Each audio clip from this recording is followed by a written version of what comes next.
Okay, I think we got it pretty close. So this is for Peggy. Bring that down just a little bit more so you can see.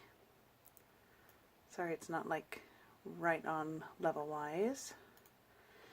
But I am going to open up her nuthatch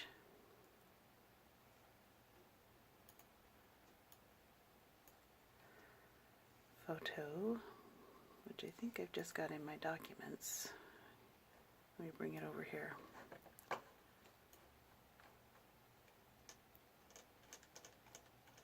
Find it, there it is. And open. So you should see it, there it is. Okay. So she wanted to know about taking this stick out, cloning it, and maybe the little turd pooplet that we have here. So let me make this a little bit bigger so you can see. There's a couple ways to do this. There's always like 3 or 4 ways in Photoshop to do things. So one of them is coming over here and using this little piece, the patch tool. So you can, and I have my Windows, let's see, my workspace, I have it for photography, if you can see that at the top. So it allows me to have these little toolbars. So I'm going to come back over here on my left and grab this tool, and see, there it is, and then I just draw around what I need to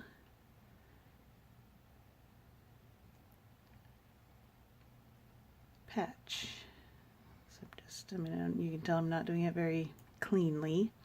So then you have all the marching ants, they call it, around the piece that you want to patch. So you can see it's the little patch tool is there. It's got an arrow. It's suggesting going to the right.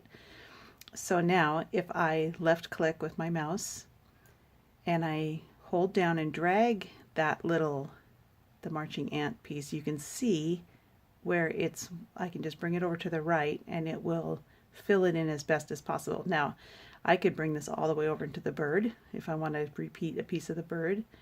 So really you just want to bring it to the point where you want to match up what's going on in the background.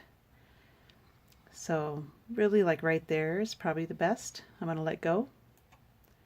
And then it patched it for me. So then to get that to stop marching, I usually come up here, and this is usually a lasso. So then I just grab the lasso and I click off of it to make it stop.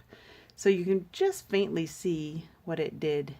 And then I can go in again with my patch tool and grab the parts that, you know, I feel like there's a gap here and there's a gap here. So I'm going to grab that gap space, and it's suggesting to go to the right again. So I'm going to come over here and I'm going to, you know, up or down it. You can see where that little pink line comes in because that's exactly the middle of it. So I'm going to do that. And then I'm going to go click off of it. Okay, a little bit better. And at this point I could come over here with the clone stamp. You guys kind of said that you liked it the best. So I am going to do my right parentheses and make it bigger. I'm going to come up here and I'm going to hit my, because I'm a PC, so I'm going to hit my Alt key and come in and fill that in a little bit. And I'm at 100% fill, so I'm going to back up just a little bit and grab another piece to fill that with. Just kind of carry it forward. And I'm going to come up to my opacity and say 42%. Come back here and then just kind of fill that in and let it blend. So I feel like at that point, if you're looking at this for the first time, you probably aren't, you know, you probably aren't going to notice that I've messed with anything in the background. So with that patch tool, come back here and I can, his little turd, I'll just put a little circle around the turd and take it to the right. And you can see where you can move it up and down. You can see where the shadow changes when you do that. So I feel like that's pretty good. I'm going to let it go. Click off of it. And that just disappeared. So that's awesome. So that's one way you can do it.